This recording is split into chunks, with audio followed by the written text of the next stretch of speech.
Welcome back to the Brian Crombie Radio Hour on Saga 960. I thought that was a very interesting conversation with three inventors from Zambia in East Africa, and I really wanted to showcase them for you for a couple of reasons. Number one, interesting guys doing some fascinating things in machine learning, in healthcare, in apps, in IT, etc. But they're doing it in Africa, in Zambia, and I think it's something that a lot of people really don't realize what's going on in Africa. And so I wanted to showcase them. And then I wanted to take a couple of minutes now and tell you a little bit about why I think Africa is the continent of the future. And it's a country, Zambia, it's a continent, Africa, and other countries, whether they be Gambia or Nigeria or South Africa or Ethiopia, etc. that really have not Gambia, I apologize, Ghana, that really have an incredible opportunity. And it's places that we should be mindful of and thinking of. I had the opportunity to travel to Nigeria. I was the keynote speaker at a conference for small and medium-sized companies in Lagos, Nigeria. And I presented to them some ideas about what I thought the West thought, the Northern Hemisphere thought, the Canada and the United States thought about Africa versus what we should be thinking about Africa. And I'd like to chat now a little bit about some of those ideas and give you a sense of how I think that we should be thinking about Africa. This was a fascinating conference in Lagos attended by a couple hundred people from all across Nigeria, in small and medium-sized companies, in banks that finance small and medium-sized companies, and government officials that provide incentives to them. And I was honestly, both at the conference and as I traveled through Nigeria, really taken by how there's these two very different perceptions people have of Africa and realities of Africa. Some that was, impoverished, where people were living on the streets, that people were selling their wares, whether they be fish or agricultural or textile products in markets that one would think about existing, 50, 100 years ago, if not 200 years ago in North America, right beside incredible development, Porsche dealerships, and massive condo buildings and huge infrastructure development. It really is astounding how these two different realities can exist at the same time. I was impressed at this conference with the people that I met, the education that they had received. Nigeria, Africa has a plethora of young people, a huge amount of young people that are incredibly well educated and are entrepreneurs and are excited about the future and want to get into the whole world from an economic standpoint, yet stay in their home countries and develop their home countries and trade with other African countries. And, it was one of those things that I guess people find over times. The very first day I was there, it was very obvious to me and to other people that I was the only white person in the room, which was an interesting experience for me. After a few days, maybe it was the second or third day that I was there, I forgot. And everyone else forgot that, at least I think they forgot that I was the only white person in the room. It was really a fascinating experience. And we talked about business experiences. We talked about travel experiences. We talked about personal family experiences. We talked about economic growth. We spoke about politics. We spoke about religion. I had just an incredible time. And I commend a travel from a business standpoint, obviously from a tourism standpoint, from a business standpoint, because the opportunities are immense. I don't think a lot of people realize how big Africa actually is. And I think one of the reasons why is that we always look at Africa, or at least usually we look at Africa using the Mercator projection, which expands dramatically countries and continents in the Northern Hemisphere away from the equator, and minimizes effectively countries in the continent that are at the equator. If you actually did a depiction of the size of Africa in actual size relative to other countries, you could fit all of the United States, all of China, all of India, and all of Western and Central Europe inside the continent of Africa. That's how big the continent of Africa is. And you have to look at it on a globe or in projections that depict actual sizes to realize how massive Africa is, both from a geographical standpoint, but also obviously from a population standpoint, where there are 1.2 billion people in Africa today, but it's projected to double in the next 30 years. It's the fastest urbanizing region in the world. Its income per capita in its cities is double the continental average. And so when we think about Africa in aggregate, clearly it's impoverished still in a lot of areas. It's still rural in a lot of areas. But the cities, which are massive, there's as many people in Lagos, Nigeria, as there are in all of Canada. And in those cities, the per capita income is double what the continental average is. And I think that global business leaders who misunderstand Africa really run the risk of missing out on one of the biggest opportunities in this century for incredible growth opportunities. I think in Europe, in North America, the 19th century was that those areas with industrialization, the Industrial Revolution, et cetera, those areas, opportunities. And in China, for the last 30 years, that's been the place to invest and enjoy massive growth and returns on investment, et cetera. As you know, Europe, North America, China are all in population decline, and will, people are shocked by the fact that China will actually reduce its population. India is probably going to stay flat or increase, but Africa is going to be the one that doubles in size. And you take a look at what's happened in Europe in the 19th century, China in the last 30 years, they increased their GDP not by double, but by a factor of 10.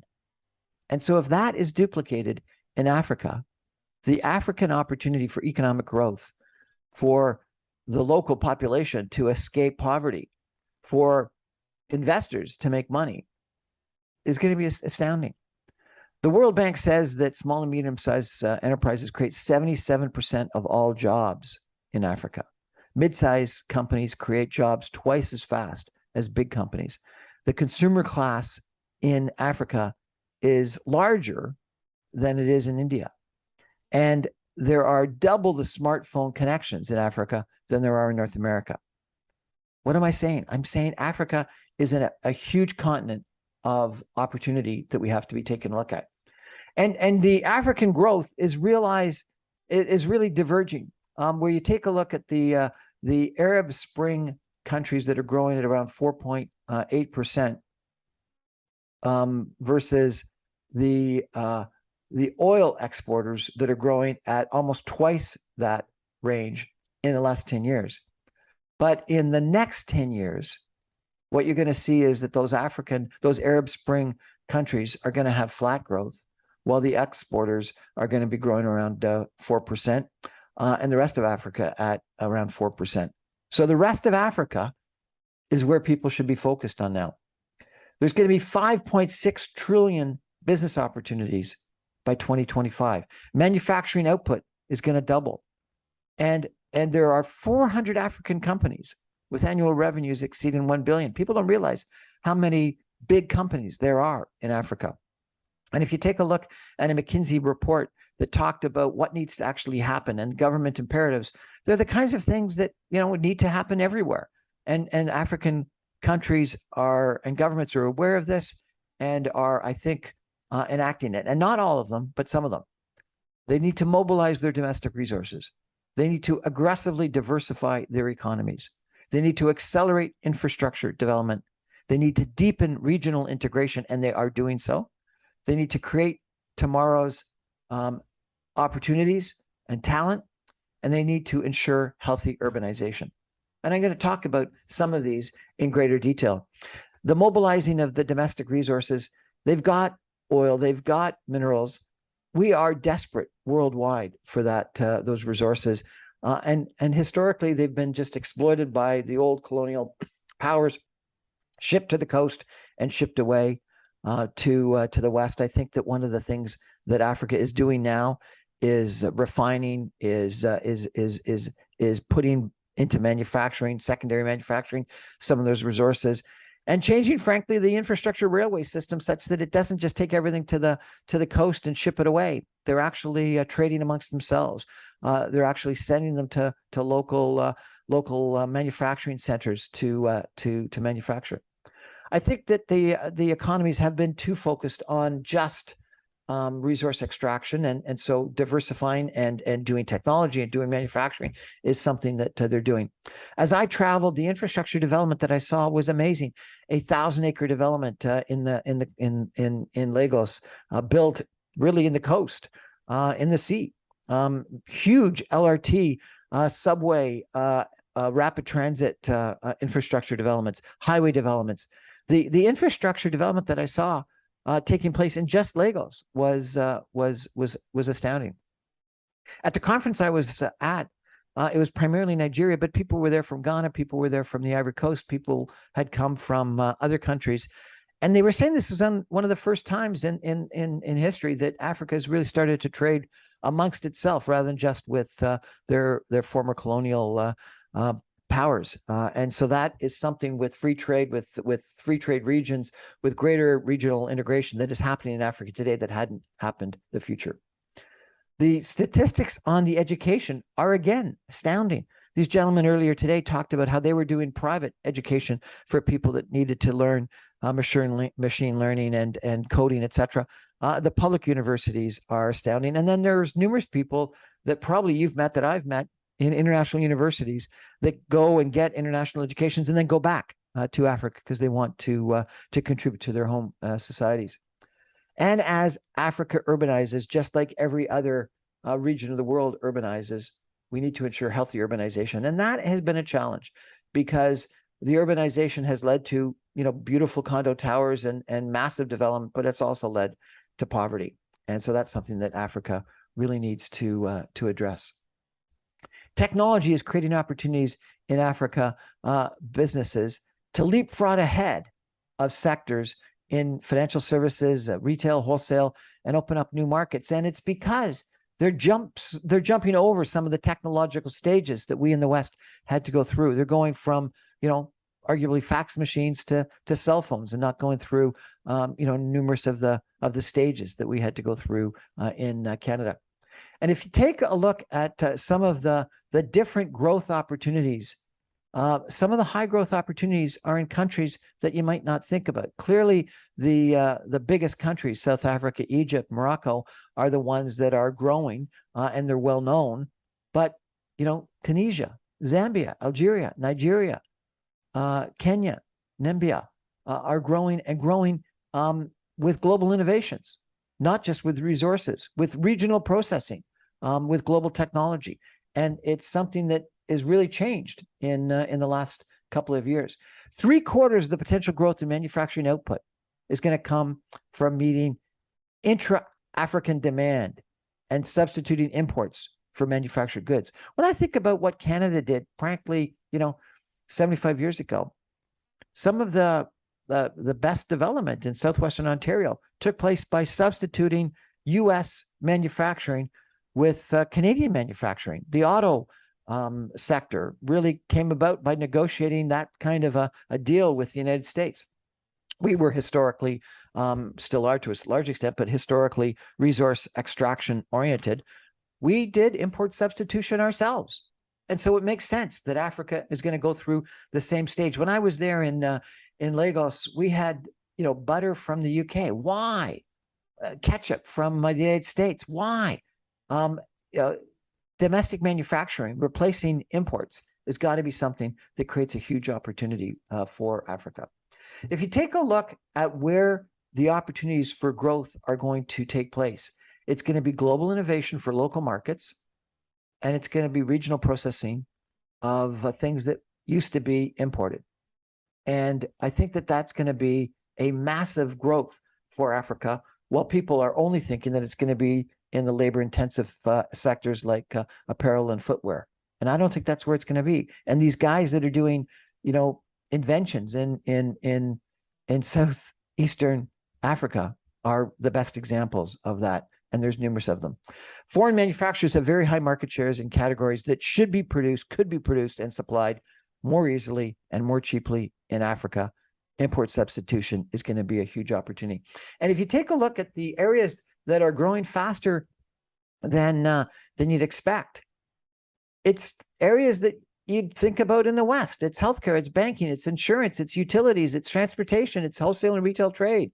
It's not necessarily just the resource processing, where the growth is high, but it's not higher than the relative rest of the world and or of other sectors of society. And so therefore, focus on the Africa of the future, not the Africa of the past.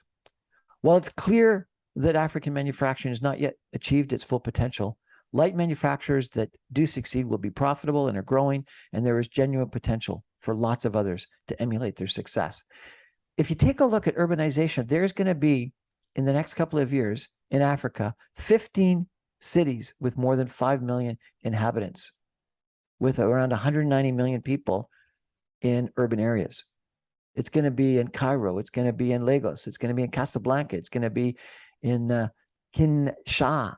It's going to be in Greater Johannesburg. It's going to be in Nairobi. These are big cities with huge opportunities for urbanization and growth. And infrastructure. The infrastructure that I saw, the LRTs that are being built, the light rapid transits, installations that I've been seeing in the middle of highways that are being built, was astounding. I wish we could build that kind of stuff that quickly in Canada. And 1,000-acre development into the portlands in Lagos that was initially just built because they needed new protection from the ocean, and then they infilled it with this huge development that's being filled with condominiums and office buildings and light manufacturing. The infrastructure, the expressways, the LRTs, everywhere you looked were being built. And so how do you win in Africa?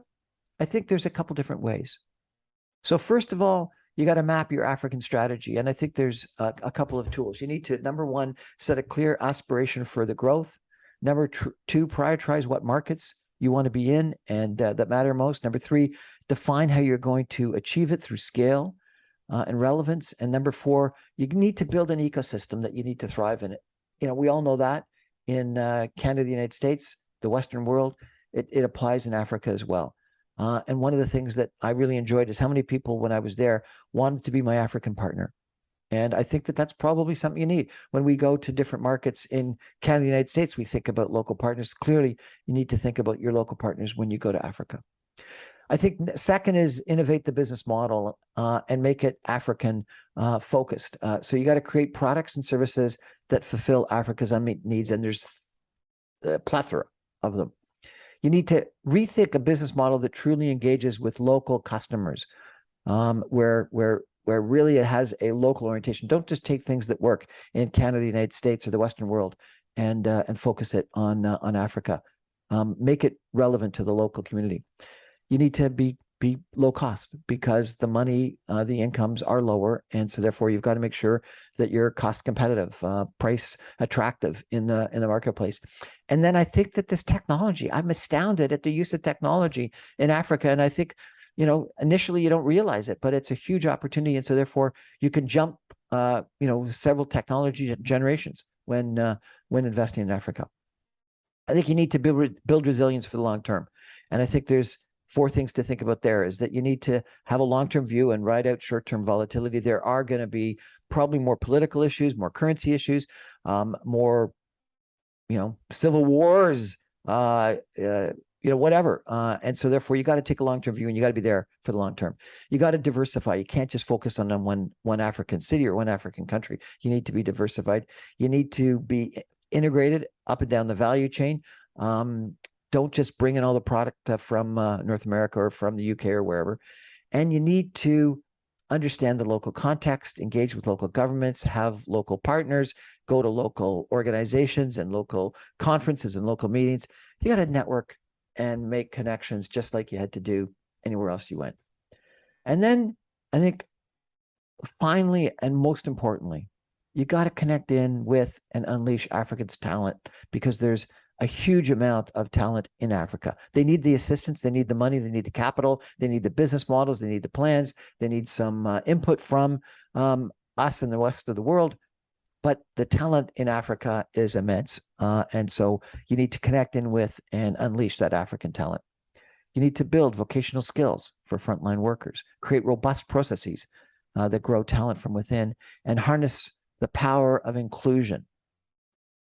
Harness the power of inclusion. Really bring them into, bring African people, male and female, of different parts of society, of different religions, into your organizations, into your networks. Because if you're going to sell to Africans, you've got to have some Africans in your organization that understand what Africans want, what they need, what they think, what their markets are all about, and have the connections to the local people. It's critically important, and the talent is there, so use it and exploit it, and help it grow and help it be successful. I had an incredible time when I was in Lagos. I made some unbelievable friends. I had some really interesting experiences with local food, with local beer and wine, with local communities. And I ended up really connecting in with some of the local people in business, in government, in banking, and made some connections that I'm hoping that I can connect with in the future, and do some business opportunities, exploit some business opportunities with. But bottom line, what I wanted to connect to you with and convey to you is that those opportunities exist for all of us in the West, and it's a continent that we should be connected with, invested in, watching, because I believe very firmly that Africa is the continent of the future, and it's a place that we can make a lot of money in, that we can make some great friendships in, we can create some great businesses in, and we can have a lot of fun. I look forward to traveling back to Africa. Thank you for joining me tonight. That's the Brian Crombie Show on Saga 960 every night, Monday through Friday at 6 o'clock in the evening Eastern Time. You can stream me online, even from Africa, at www.saga960am.ca. The future is Africa. Africa is home to a consumer class whose spending outstrips India's, and it will soon have double the number of smartphone connections than North America. Poverty remains widespread, as do infrastructure gaps, fragmented markets, and regulatory complexity. But by recasting our challenges as a spur for innovation and unmet market demand as room for growth, business leaders, you and I, can help their companies and the continent to thrive. That's my bottom line. The future is Africa. Make change. Shatter the plan. Evolve. Make a dent. Nothing matters unless it matters, and we can matter in Africa. Thanks for joining me, everybody. Good night.